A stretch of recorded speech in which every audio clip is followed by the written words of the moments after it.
আলহামদুলিল্লাহি রাব্বিল মাশরিকাইন ওয়া রাব্বিল মাগরিবাইন আল্লাযী খালাকা কুল্লা শাইইন যাওজাইন ওয়া আওজাবা আলাইনাল ইহসানা বিল ওয়ালিদাইন ওয়া নাশহাদু আন লা ইলাহা ইল্লাল্লাহু ওয়াহদাহু লা শারীকা লাহু ওয়া আশহাদু আন্না মুহাম্মাদান আবদুহু ওয়া রাসূলুহু সাজ্জিদুল কাওনাইন সাল্লাল্লাহু আলাইহি ওয়া আলা আলিহি ওয়া আসহাবিহি ওয়া তাবাইহি আজমাইন লাইলাও ওয়া নাহারান ফিত তারাফাইন فقد قال الله تعالى في كلامه المجيد وبرهانه التوحيد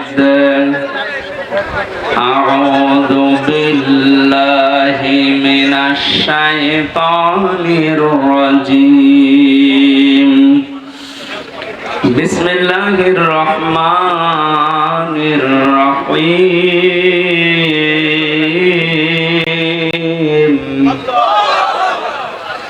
إذا جاء نصر الله والفتح ورأيت الناس يدخلون في دين الله في دين الله أفواجا فسبح بحمد ربك واستغفر إنه كان توابا صدقت يا ربنا اللهم صل على سيدنا مولانا محمد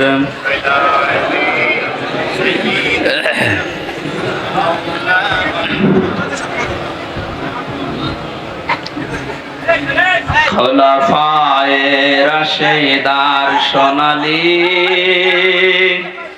দিন কেন যে ফিরে আর আসে না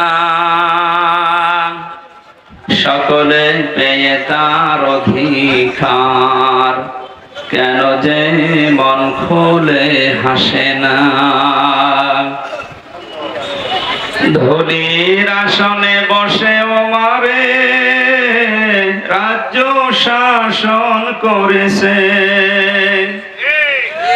খলিফা ওমরের শাসনে কোন জীবে না খেয়ে মরেছে সেই ওমরের মতো কেউ ধরাতে কেন যে ফিরে আর আসে না খোলাফায়ে রাশিদার সোনালী দিন কেন যে ফিরে আর আসে না সকলে পেয়ে তার অধিকার কেন যে মন খুলে হাসে না আল্লাহুম্মা সাল্লি আলা সাইয়্যিদিনা মাওলানা মুহাম্মদ ওয়া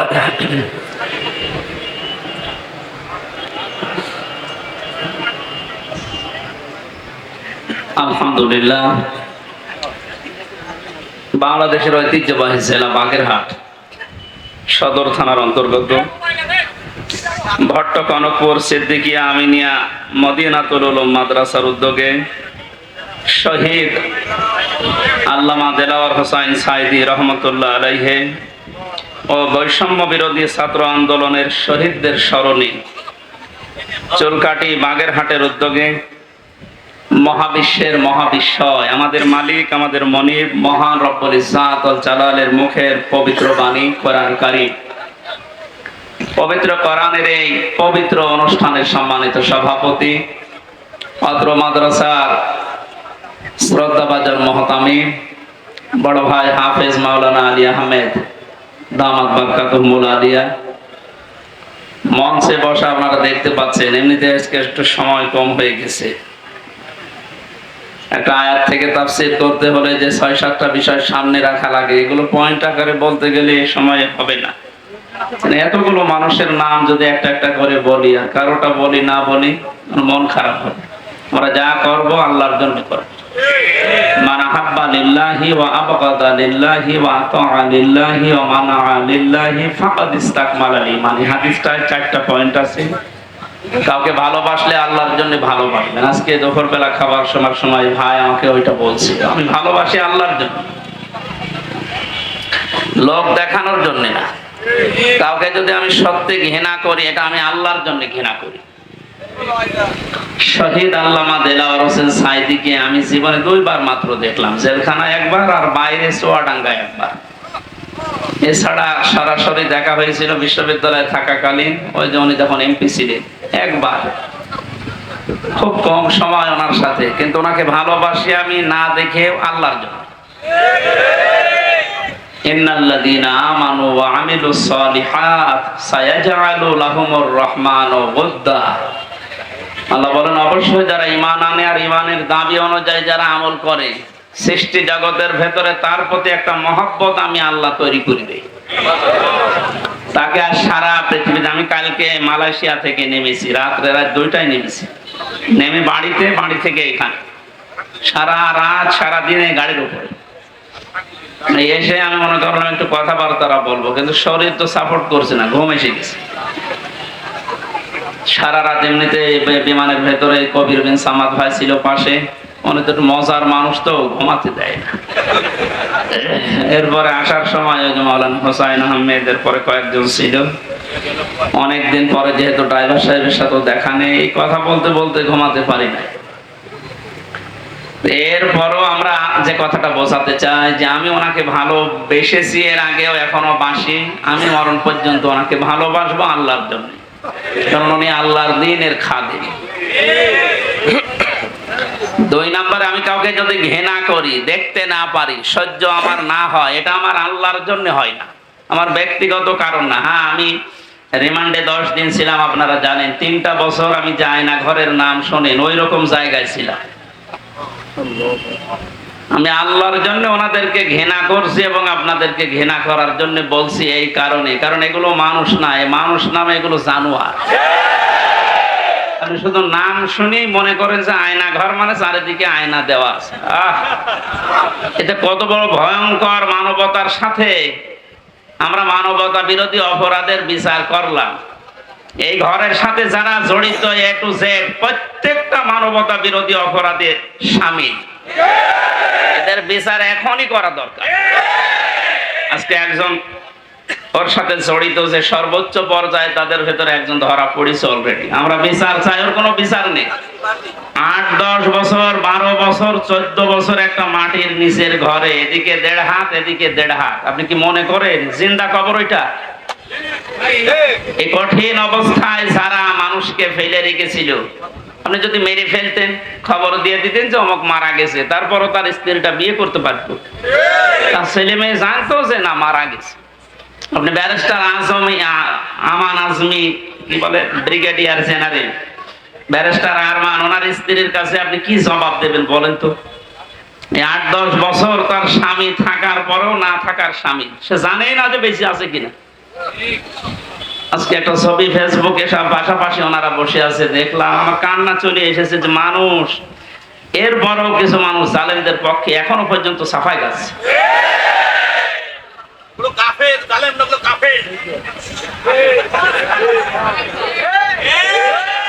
ঠিক আছে ভাইয়া,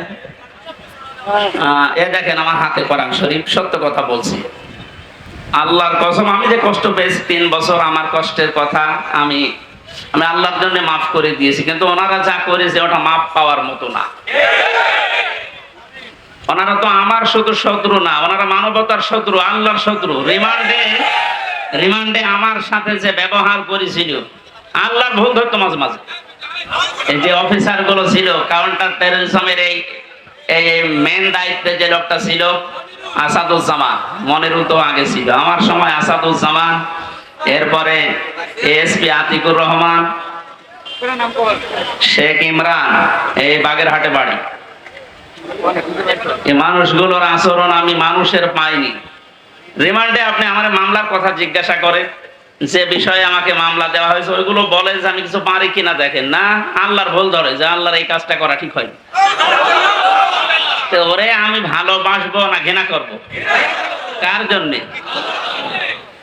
কারণ কি, এর আয়াতে হাদিসের পরে যে শব্দগুলো আছে দেখে, যে ব্যক্তি কাউকে কিছু দান করে সেজন্য আল্লাহর জন্য দান করে। এখানে 7 বার আমি আসার চেষ্টা করেছি, লক্ষ লক্ষ টাকা খরচ হয়ে গেছে, কিন্তু আমারে উঠতে দেবে না। এই জন্য এখানে যদি আপনি কিছু এই খরচটা তোলার জন্য দিয়ে যান, যে ড্রাম গুলো দেওয়া আছে, জোর করে না, আল্লাহর জন্য দিয়ে যাবেন ইনশাআল্লাহ।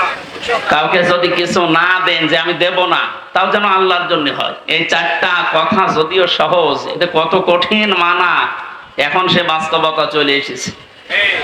এই কঠিন অবস্থায় এই 4টা বিষয় আমরা যারা মেনে চলতে পারি, নবীজি বলেন ফাকাদ ইস্তাকমালাল ঈমান, সে তার ঈমানকে পরিপূর্ণ করে নিয়েছে। এই হাদিসটা আমাদের জীবনে আমল করার তৌফিক আল্লাহ যেন দান করেন, আমিন। মঞ্চে বসা আমার মাজলিসের এই বাগেরহাট জেলার শ্রদ্ধাভাজন সভাপতি, শ্রদ্ধাভাজন জেলা আমির সাহেব, এরপরে যে ভাই সেই লন্ডন থেকে এসেছে, এই যে আমার আগে কথা বলছিলেন যে ভাই যতগুলো মানুষ এখানে এসেছে, আমার শ্রদ্ধাভাজন মামা শ্বশুর এসেছে আজকে আমার সাথে আমি বাগেরহাট দেখার জন্য। মাওলানা আলমগীর হোসাইন সহ নাম না জানা প্রত্যেকটি আলেমদের হায়াতে তয়্যিবা সিহাতে কুল্লিয়া কামনা করছি। আমিন। ওয়া রাফা'না লাকা যিকরাক, আল্লাহ এদের মর্যাদা সম্মান আরো বাড়িয়ে দাও। আমিন। সামনে বসা মুসলমান ভাইরা, পর্দার আড়ালে সম্মানিত মা এবং বোনেরা, প্রশাসনের ভাইরা, প্রাণপ্রিয় বাগেরহাটবাসী, আল্লাহর দরবারে শুকরিয়া জানাচ্ছি যিনি আমাদেরকে বিজয়ের স্বাদ কি এটাই জীবনে দেখার তৌফিক দিলেন। পরাধীন থাকলে যে কি হয় আমি নিজে টের পেয়েছি, আপনারাও দেখেছেন। সবচাইতে বেশি পেয়েছিলাম ওই 10 দিন মাটির নিচে, ওরা সব চারিদিকে 8-10 জন বসা, আমি একা, এমনি আমার শরীর চলে না। এরপরে আবার এরকম ভয়ঙ্কর ঘর, এরকম ভয়ঙ্কর অবস্থা, এক এক দিক থেকে এক রকম উল্টা পাল্টা প্রশ্ন করে। বলেন তো কত একটা অসহায় অবস্থায় ছিলাম, আমার মনে হচ্ছিল পৃথিবী বলতে আর কিছু নেই। 11টা ঘন্টা আমার এই হাতের ভেতরে যে হ্যান্ডকাপ দিয়ে, ওটা ছাতা লাগালে এমনি কেটে যায়, চোখ কালা কাপড় দিয়ে বেঁধে মাটির নিচে ওই ঘরে, চারিদিকে শুধু পানির আওয়াজ শোনা যায়। এই উপরে এভাবে 11 ঘন্টা আমার জোহর আসর মাগরিব এশার নামাজ পড়তে দেয়নি। আমি এশারায় পড়িছি, অজু আছে কিনা, আছে, অজু করবো কোথায়? বলেন এই কঠিন অবস্থা বাংলাদেশের মতো জায়গায়। আর আমার চাইতে ভয়ঙ্কর ছিল তো ব্যারিস্টার আরমান, ব্রিগেডিয়ার ভাই আমান আজমি ভাই, এদের অবস্থা আরো কঠিন। আমি মাঝে মাঝে 7 মাস 8 মাস 9 মাসের কথা শুনতাম উপর থেকে, যাদের 7 তলায় 9 তলায় গম রেখেছিল। এই গম শব্দটা যদিও ছোট, এই যে কত ভয়ঙ্কর জিনিস। আমি তো 7-8 মাস আমি জেলে আছি জানতাম, বাইরের মানুষও জানতো, আমার পরিবার। আর ওদের এই 8-9 বছর জানেই না যে বেঁচে আছে কি। আমারও গমের মতো রেখেছিল, কারণ আমার কোনো যোগাযোগ ছিল না, বিচ্ছিন্ন। মার্ডার করে গেছে সে 2 দিন পরে 7 দিন পরে মোবাইলে কথা বলতে পারে বাড়িতে যে আমি আছি। আর আমার 8 মাস হয়ে গেছে, আমি জানি না যে বাইরে কেউ আছে কিনা। কারারক্ষীর কাছে একটু চিরকুট লিখে দিলে ওই যাবে আসবে, তারপরের দিন তার ডিউটি পড়বে, বাড়িতে যাবে, বাড়ি থেকে সংবাদ আসবে, সে আসতে আসতে মনে হয় সংবাদ বাসি হয়ে যায়। এই জন্য পরাধীন ছিলাম আমরা, এখন আলহামদুলিল্লাহ স্বাধীন হয়েছি। স্বাধীন হলে বিজয় পেলে মানুষ কি করবে, আজকের তেলাওয়াত কি তো আয়াতগুলোতে আল্লাহ জানিয়েছে। আমরা কোরআন থেকে নিতে চাই নাকি? মান ক্বালা বিহি সাদাকা, যারা কোরআন দিয়ে কথা বলে, নবীজি বলেন এরা সত্য কথা বলে। এই জন্য আমরা সত্য কথা শুনতে চাই এবং বলতে চাই কোরআন দিয়ে। ওমান আসতাকু মিনাল্লাহি কিলা, আল্লাহর চাইতে সত্য কথা কেউ বলে? আর আমান হাকামা বিহি আদালা, যারা কোরআন দিয়ে বিচার করে এরা ন্যায় বিচার করতে পারে। সত্যি যদি কোরআনের বিচার ব্যবস্থা কায়েম হয়ে যায়, জালেম সারাস এরা যদি এদের বিচার দুনিয়ায় পেয়ে যায়, এদের উপকার আমাদের উপকার। কারণ জালেমের বিরুদ্ধে মামলা হামজার না, জালেমের বিরুদ্ধে মামলা কার? এটাকে আমি বানালাম। সূরা শূরা 25 নম্বর পারা 6 নম্বর পৃষ্ঠা 12 নম্বর লাইনে 42 নম্বর আয়াত। আল্লাহ পাক বলেন, ইন্নামাস সাবিলু আলাল্লাযীনা ইয়াযলিমুনান নাস ওয়া ইয়াবগুনা ফিল আরদি বিগাইরিল হক উলাইকা লাহুম আযাবুন আলীম। এটা তাফসীরে ফি জিলালিল কোরআন। আমি জেলখানায় থাকতে যে তাফসীরগুলো দেখতাম তার ভেতরে এটা একটা, ফি জিলালিল কোরআন। জালেমরা বাস্তবতায় যা দেখলাম, এই জালেমগুলো জানে না যে জেলখানায় বসে বসে সাইয়্যিদ কুতুব এই জিলালিল কোরআন তাফসীর লিখেছে। এইটা জেলখানায় চলতে দেয়, অথচ সাইয়্যিদ আবুল আলা মওদুদী রাহমাতুল্লাহ আলাইহির ফি জিলাকি তাফহিমুল কোরআন ঢুকতে দেয় না। ও জালেমরা জানে যে ওইটা কত বড় কঠিন, আর ওর লেখাই হয়েছে জেলখানায় বসে ওটা পড়তে দিত। ওখান থেকে রেফারেন্স এটা বেশিগুলো বলবো, বেশিরভাগ ওখান থেকে, বাকিগুলো তাফসীর ইবনে কাসির। আল্লাহ পাক বলেন, কিয়ামতের ময়দানে আমি আল্লাহ নিজে মামলা দায়ের করব, আমি নিজে কেস করব, নিজে অভিযোগ দায়ের করব তাদের বিরুদ্ধে যারা মানুষ হয়ে মানুষের উপরে অত্যাচার চালিয়েছে। ইয়াজলিমুনা নাস, আল্লাহ ইয়াজলিমুনা এটা মোজারে দিয়েছেন, বর্তমান ভবিষ্যৎ, প্রেজেন্ট ফিউচার। নাস দিয়েছেন আল্লাহ, ইয়াজলিমুনাল মুসলিমুনা দেয়নি। মানুষ হয়ে যারা মানুষের উপরে জুলুম করে, তাদের অধিকার নষ্ট করছে, করবে, তারা মামলার আসামি হামজা না আল্লাহ? বাংলাদেশে এই 15 বছরে আপনি যা করেছেন মানবতার সাথে, আপনি শুধু হামজার একা মামলার আসামি না, কিয়ামতে আপনি 15 কোটি মানুষের এবং আল্লাহর মামলার আসামি। আল্লাহর মামলার আসামিদেরকে আমরা এই মুক্ত স্বাধীন দেশে আর দেখতে চাই? কোনো দরকার নেই। শয়তান যেমন আল্লাহর গজব প্রাপ্ত, এগুলো আল্লাহর গজব প্রাপ্ত। শয়তান একজনের সাথে দোস্তি করেছিল, সারাদিন বন্ধুত্ব করার পরে সন্ধ্যাবেলা শয়তান ওরে ডাক দিয়ে বলছে, বন্ধু সারাদিন তো তোমার সাথে চললাম, ফিরলাম, খেলাম, আমি এখন আর থাকতে চাই না, আমি গেলাম। কেন? আমি তোমার সাথে থাকতে ভয় পাই। আমার সাথে থাকতে ভয় পাও? সারাদিন তো ছিলে, কে তুমি? আমার পরিচয় তো ওইভাবে আগে নাওনি, আমি হচ্ছে ইবলিশ, সুরত ধরে এসেছিলাম। তখন আশ্চর্য হয়ে বলে যে, আপনি দূর হয়ে চলে যাবেন আমার কাছ থেকে, আপনার পরিচয় পেলে তো আমি দূর হতাম। না, আমি যেতে চাই এই কারণে, কারণ আমি আল্লাহর একটা বিধান মানি নাই। এই কারণে আল্লাহ আমারে একটা সেজদা না মানার কারণে পৃথিবীতে পাঠিয়েছে, তাও লানত দিয়ে। আমার নাম মারদুদ, আমার নাম রাজিম, কত রকমের নাম আমার উপরে দিয়ে আল্লাহ আমার বিদায় দিয়েছে। আর আজকে 17টা সেজদা ফরজ ছিল তোমার প্রতি, একটা সেজদাও দেও না। আল্লাহ রাগ করে তোমার উপর যে গজব নাযিল করবে, ও গজবে আমি শয়তানও পড়ে যাব।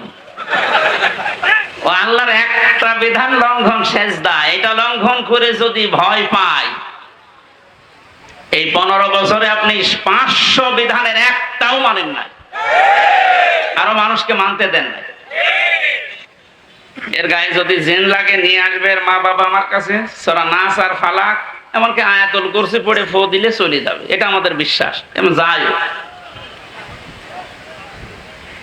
আর আমার তো মনে হচ্ছে এই ঘটনাটা বলার পর শয়তান আল্লাহর একটা মাত্র বিধান সেজদা দেওয়া লাগবে এটা মানে নাই, কিন্তু আল্লাহর বিধানের এগেইনস্টে নতুন করে কোনো বিধান শয়তান বানায়নি।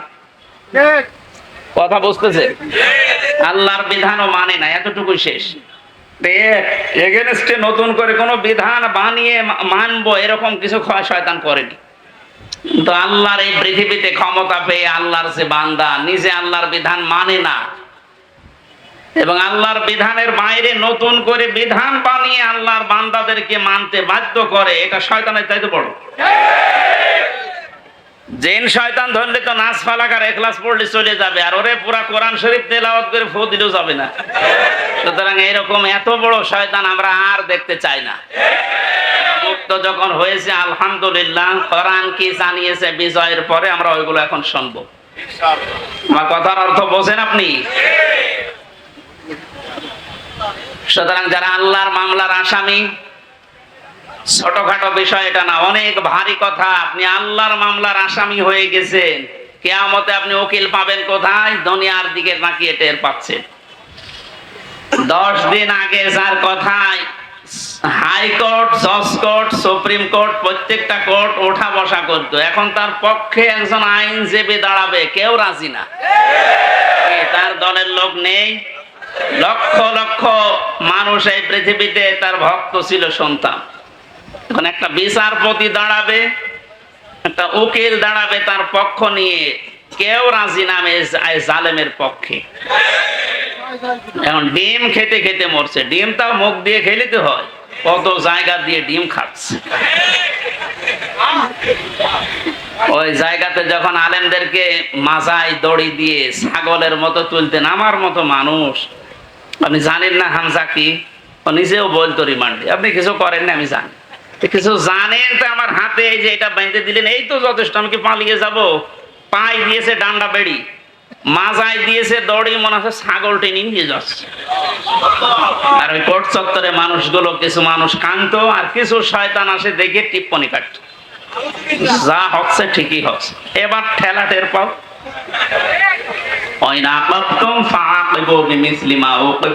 যতটুকু আপনার উপরে করা হয়েছে অতটুকু আপনি করেন, ওর চাইতে বেশি না। অতটুকু করলেও আপনি এই 15 বছর দুনিয়ায় বেঁচেও থাকতে পারবেন না। যা করেছেন যদি অতটুকু আল্লাহর ভাষায় আমরা করতে চাই, সত্যি আপনি পারবেন না। এদেশের বহু মেধাবী সন্তানেরা এই কোটার বিরুদ্ধে এমনি আন্দোলন করে না।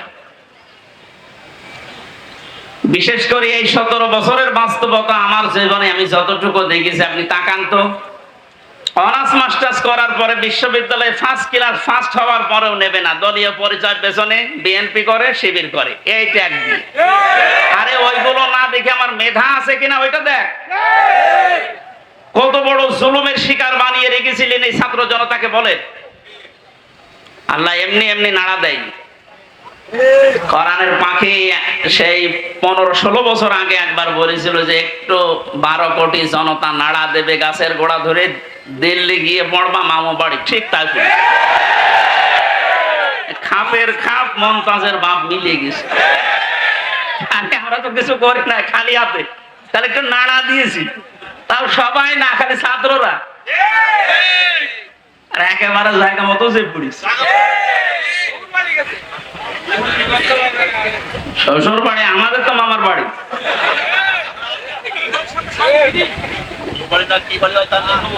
যাই হোক, আমি সে কথা বলতে চাচ্ছি, আমরা কোরআনে কারীম থেকে কথা শুনতে চাই, এবং জালেম যারা তারাও যেন মরণের পরে অন্তত তাদের আর বিচার না হয়, এজন্য দুনিয়াতে আমরা তাদের বিচার দেখতে চাই। আমরা আপনারা আমাদেরকে শত্রু ভাববেন, আমরা আপনাদের বন্ধু, কারণ দুনিয়ায় উপকার করে দিচ্ছে। এই বিচার না হলে আপনি মনে করছেন মাপ পেয়ে যাবেন, কখনো না। আল্লাহর কাছে যা করেছিলেন ওনাকে বলেন, উনি ইচ্ছা করলে মাফ করে দিতে পারে। কিন্তু হামজার সাথে ব্যারিস্টার আরমানের সাথে যা করলেন, এটা আমরা যতক্ষণ মাফ না করবো আপনি মাফ পাবেন না। আপনি আমাকে আর আরমানকে শুধু কাঁদিয়েছেন তা না, আমার স্ত্রীকে কাঁদিয়েছেন, আমার মেয়েকে কাঁদিয়েছেন। আমার ছোট মেয়েটা আজ পর্যন্ত আমার চেনে না, আমার কাছে আসে না, ভয়তে বলা যায় ও হুজুর, ওরকম হুজুর বহু আসে। কারণ সে 8-9 মাস ওরা রেখে গিয়েছিলাম, 3 বছর পর, ওটা এখন 4 বছর বয়স, তো জানবে কি করি। সুতরাং আপনি শুধু আমার একা ক্ষতি করেননি, আমার মা বাবার ক্ষতি করেছেন, আমার স্ত্রীর ক্ষতি করেছেন, আমার সন্তানের ক্ষতি করেছেন, আমার সংসারটা নষ্ট করে দিয়েছে। সব কিছু এরকম হামজা একা, লক্ষ লক্ষ মানুষ এই দেশে আমার মতো ব্যক্তি। আপনি মাপ পাবেন কয়জনে? 1 জন 2 জন 5 জন মাপ, কয়জন মাফ করতে পারে বলেন? এই লোকটাকে যদি আপনি মেরে ফেলেন তাহলে ওনার বিচার কি? ওনারও মেরে ফেলা লাগবে। ওনাকে যদি আমি মেরে ফেলি, আমার একটা বিচার এই যে আমাকে যদি মেরে ফেলেন তাহলে বিচার শেষ। কথা বলছেন আমার? আর একটা সিস্টেম আছে, হ্যাঁ, ওনার স্ত্রী, ওনার মা বাবার সন্তান আদি যারা, ওরা যদি মাফ করে দেয় টাকা পয়সা নিয়ে, জরিমানা নিয়ে, তাহলে মাফ হবে। তাছাড়া আর কোনো সুরত নেই। ওই 10 বছর 15 বছর 18 বছর 30 বছর জেল দিয়ে ওই লোকটা শুধু জেল খাটাই হবে, তার উপর আবার আর একটা জুলুম হয়ে যায়। কিন্তু ওনাকে মাপ পাওয়ার জন্য কোরআনে কারিমে হাদিসে যে দুইটা বিষয় আমরা পাই, এক নম্বরে ওনারে মাপ পাওয়ার জন্য ওনারে মেরে ফেলা লাগবে। এক কথা বলে না কেন? দুই নম্বরে শুধু মেরে ফেলা না, ওনার আত্মীয় স্বজন যদি টাকা পয়সা নিয়ে দিয়ে বলে যা মাফ করে দিলাম, ঠিক আছে। তাছাড়া মাপ পাওয়ার আর কোন লাইন আছে? লাইন আছে? ওনার জীবন কয়টা? উনি আমাকে মেরেছে, আমি ওনাকে মেরে ফেললাম, শেষ হয়ে গেল। কিন্তু ওই লোকটা যদি 500 মানুষ 2700 ছাত্র হত্যা করার কারণ হয়, ওকে 2700 বার মারা লাগবে। পরে 2700 বার মারা যাবে? এমনি মরে গেছে, এমনি মরে যাচ্ছে। তো 2700 বার মারা যাবে কোন কায়দায়? একবার মরলেই তো শেষ। 2699 বার এখনো মারা লাগবে। তো আমি মারবো কি করে? কারণ এতগুলো মানুষ এই কয়েকদিনে আমার সামনে 14 জন মারা গেছে কুষ্টিয়ায়, আমার সামনে। আমি মরণের পর 5 তারিখে যেদিন স্বাধীন হয়ে যায়, 6 তারিখে সকাল বেলায় প্রত্যেকের বাড়িতে আমার যা সমর্থ ছিল, এমনিতে আমিও মুসলিম, যতটুকু পেরেছি 2 মাস চলার মতো তাদেরকে দিয়ে এসেছি। নেন, হাসপাতালে গিয়েছিলাম দেখতে, এক একজনের যে অবস্থা। এই জায়গায় গুলি লাগিয়ে, এই জায়গায় বন্দুক লাগিয়ে দিয়েছে, এই জায়গায় লাগিয়ে দিয়েছে, লজ্জাস্থান নষ্ট হয়ে গেছে। এরকম বহু মানুষ হাসপাতালে কাতরাচ্ছে এখনো, শুধু কুষ্টিয়া। বাকি জেলাগুলো তো আমি তো জানি না এখন সব খবর। আর এই 8-9 দিন ছিলাম তো বাইরে, এই জন্য সব খবর জানিও না। মেরে ফেলতেন, আমার তো বিচার হয়ে যেত। আমি তো কারণ হয়ে দাঁড়িয়েছি 2700 মানুষ মারার, আমাকে তো 2700 বার মারা লাগবে। এজন্য এই বিচার এখন আর দুনিয়ায় নেই। এই বিচার করার জন্য আল্লাহ আখিরাত বানিয়েছে। 2700 বার আপনাকে মারবে, আপনার লজ্জার স্থান নষ্ট করে দেবে। এই জন্য বলছি, জালেম যারা আছেন এখনো ফিরে এসে যে সমস্ত মানুষের উপরে জুলুম করেছিলেন, ওনাদের কাছে যান। ওনারা যদি কিছু করতে পারে, তাছাড়া আল্লাহ জানিয়েছেন যে আমি মাফ করব না। কারণ এটা আমি দায়িত্ব ছেড়ে দিয়েছি যাদের উপরে জুলুম করেছিল তাদের উপর। এখন তাদেরকে বলেন, ওনারা যদি মন থেকে কিছু করে, তাছাড়া আপনি দুনিয়াও ধ্বংস করেছেন, আপনার আখিরাতও ধ্বংস হয়ে যাবে। আল্লাহ তুমি আমাদেরকে জালেম হওয়া থেকে রক্ষা করো। এই শব্দটা শুনতে যদিও সহজ মনে হচ্ছে, জালেম, এটা কত বড় নিকৃষ্ট আল্লাহর কাছে। কারণ জালেমদেরকে আল্লাহ বারবার কোরআনে জানিয়েছেন, আল্লাহু লা ইয়াহদিল কওমাজ জালিমিন। জালেমদের আমি পথ দেখাই না, হেদায়েত দেই না। আমরা যদিও অনেকে বলে, হুজুর আমাদের কেন্দ্রীয় আমির বারবার দোয়া করে, তো দোয়া করে করবো কি? জালেমদের তো হেদায়েত হবে না। জালেমদের কোনো হেদায়েত নেই। আর জালেমকে ক্ষমা করে দেওয়ার অর্থ হচ্ছে মাজলুমের উপর অবিচার করা। আপনি কোনদিন ব্যারিস্টার আজমির কে আরমান, ব্যারিস্টার আরমানের স্ত্রীর কাছে মাপ পাওয়ার কথা না। সে মানুষ ছিল আপনার মতোই। এরপরও বলছে আপনারা চেষ্টা করেন, যদি মাপ পান, না পাইলে বুঝবেন আপনার দুনিয়া আখিরাত ধ্বংস হয়ে গেছে। আল্লাহ তুমি আমাদেরকে মাফ করো, বলেন আমিন।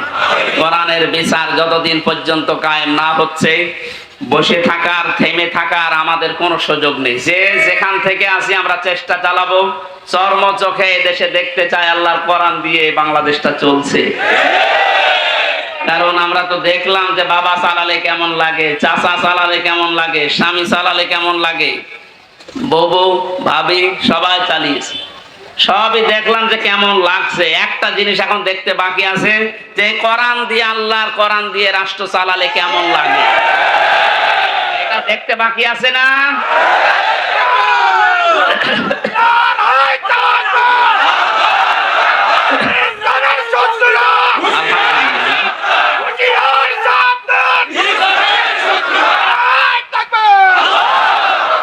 এইটা দেখতে যখন বাকি আছে, আমি মুসাফির মানুষ, মাজলুম মানুষ এবং অসুস্থ মানুষ। আর 3টা দোয়াই কবুল হওয়ার কথা হাদিসে আছে, যে মাজলুমের দোয়া কবুল হয়, মুসাফিরের দোয়া কবুল হয়, অসুস্থ মানুষের দোয়া কবুল হয়। সবাইকে নিয়ে মাগরিবের আগে আমি দোয়া করবো ইনশাআল্লাহ। এই সূরা নসরের তাফসীরটা করার পর আল্লাহ যেন চর্ম চোখে অন্তত এইটা দেখে যাওয়ার তৌফিক দেয় যে আমাদের এই দেশটা কোরআন দিয়ে চলছে। কি যে শান্তি পাবে প্রত্যেক ধর্মের মানুষেরা, আমি বলে বোঝাতে পারবো না, আপনি পাবে ইনশাআল্লাহ। আমাদের আমার হাকামা বিহি আদালত, যেহেতু নবীজি জানিয়েছেন কোরআন দিয়ে বিচার ফায়সালা করলে ন্যায় বিচার পাওয়া যায়। ন্যায় বিচার কি? শুধু নাম শুনে ন্যায় বিচার পেয়েছি 17 বছর আমরা। আমার ঠনকো মূল্য চুরি মামলা দিয়েছিল। আমার মামলা খুব কঠিন না, মূল্য চুরি করলে যা হয় ওই রকম একটা। সেই মামলা আমার 30-32 বার হাইকোর্টে ওঠে, সিএম কোর্ট, জজ কোর্ট, হাইকোর্ট, তিনবার হিসাব করে দেখেন 30 থেকে 33 বার উঠেছে, না হবে না। আর এদিকে প্রতিদিন আপনি টিভির সামনে বসে বলি ছড়ান যে আমরা ন্যায় বিচার কায়েম করছি। এই ন্যায় বিচারের একটা নমুনা। যা করেছেন বিচার ব্যবস্থায় যাদেরকে বসিয়েছেন প্রত্যেকটা অবিচার করেছে। আর আমার 164 যে ম্যাজিস্ট্রেট নিয়েছিল ওই শয়তানকে আমি জেলখানায় যাওয়ার 3 মাস পরে দেখি ও ভেতরে ঘুরে বেড়াচ্ছে। এখানে কেন? ও আমার বেকার এই সমস্ত বিষয়গুলো লিখে মানে একেবারে জালিয়াতি করে সই করিনি। বলছে হুজুর আপনি মাত্র কিছুক্ষণ পরে বেরিয়ে চলে যাবেন, কারণ আমি 164 বুঝতাম না। ওইসব লাইনের লোক আমরা, এই সিটারি বাটমারি এই 2 নাম্বারই করে বস খালি সই করে দেন, নিচে আপনার ছোট ছোট মেয়েরা কাঁদতেছে আমি জানি, আপনি চলে যাবেন।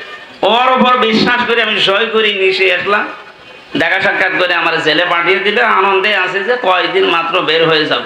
ও আল্লাহ শুনছো এটা 164 আমি যা যা বলতে চাইনি ওই শয়তান সব লিখে খালি আমার সইটা বসিয়ে দিয়েছে।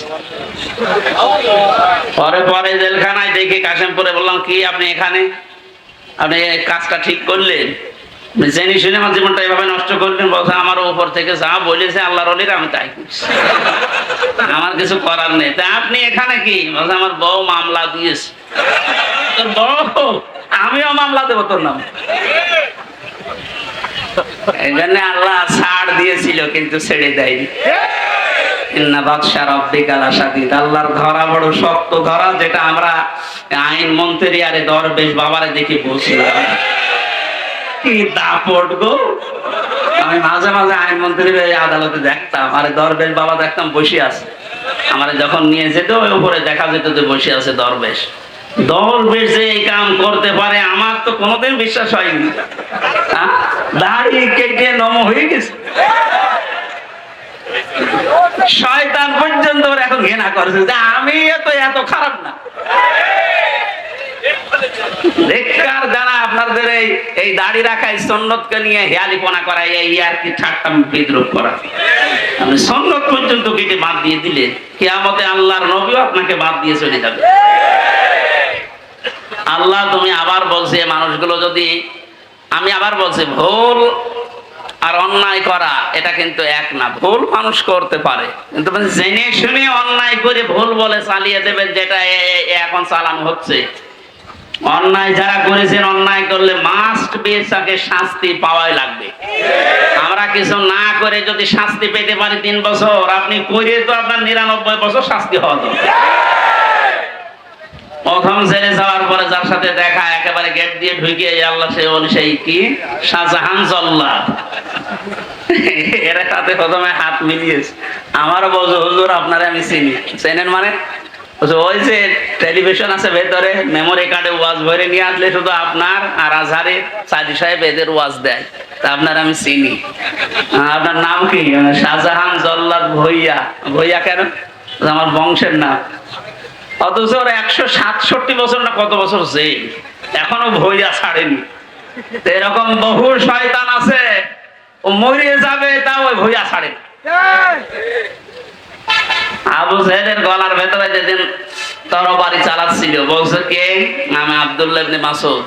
কি করবি? গলা আলাদা কর, একটু বড় করে কাট। বড় করে কাট মানে? বলে হ্যাঁ একটু বড় করে কাট, মানুষ যেন আমার মাথা দেখে বোঝে যে এটা নেতার মাথা। আমার মনে হয় এর মতো এখনো পর্যন্ত অনেক শয়তান, সব শেষ হয়ে গেছে, এরপরও বৃদ্ধি কমছে না। বিভিন্ন জায়গা থেকে ভিডিও বার্তা দিয়ে মানুষকে শুধু উত্তেজিত করছে, আর কোনো লাভ হবে না ইনশাআল্লাহ। আপনি যাই করেন আর কোনো লাভ হবে না, এদেশের মানুষ বুঝে গেছে। ধোঁকা দিয়ে বোকা বানিয়ে বেশি দিন রাখা যায় না। এই জন্য কোরআনের বিচার ব্যবস্থা যদি কায়েম হয়, দল মত এখানে আর নেই। সবাই যেহেতু আমরা মুসলিম, 96% মুসলমানের দেশে কোরআনের বিচার চলবে না মানে? এই কথা বলেন না কেন? এ বিষয়ে কারো দ্বিমত আছে? আপনি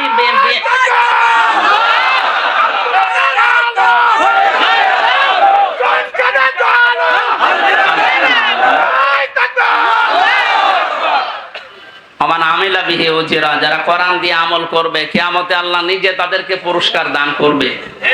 আল্লাহ রাব্বুল আলামিন কোরআনের আমল করার মাধ্যমে পুরস্কার যেন আমাদেরকে দান করে। দুঃখজনক হলো সত্য, 500 আমল আছে কোরআনের। কয়টা? এই দেশে এখন একটাও নেই। সামনে আস্তে আস্তে আমরা 500টা আমলই চালু করব কোরআন দিয়ে ইনশাআল্লাহ। আমান দাআ ইলাইহি হাদা। নবীজি বলেন, তুমি যদি হেদায়েতের উপরে থাকতে চাও, বড় সোব্বা গায়ে দিলে, পাগড়ি মাথায় দিলে, আর রুহুল আমিন ভাইয়ের মতো এরকম মোটা হলে হেদায়েতের উপরে থাকা যাবে? হেদায়েতের উপরে থাকতে হলে কোরআন দিয়ে ডাকা লাগবে। আমান দাআ, একালে টান আছে, দাআ ইলাইহি হাদা। কেউ যদি হেদায়েতের উপরে থাকতে চায়, সে যেন মানুষকে কি দিয়ে ডাক দেয়? তাহলে আজকে থেকে আমার দাওয়াতি কাজের মেন টার্গেট হবে কি বলেন তো? নবীজিকে পর্যন্ত আল্লাহ আদেশ দিয়েছেন, ইয়া আইয়ুহার রাসূল বাল্লিগ মা উনজিলা ইলাইকা মির রাব্বিক। হে রাসূল, আপনি তাবলীগ করেন, প্রচার করেন, দাওয়াতি কাজ করবেন কি দিয়ে? সুতরাং আমরা দলমত চিনি না, বুঝি না, এই সব কিছু যেন এই কেন্দ্রিক হয়।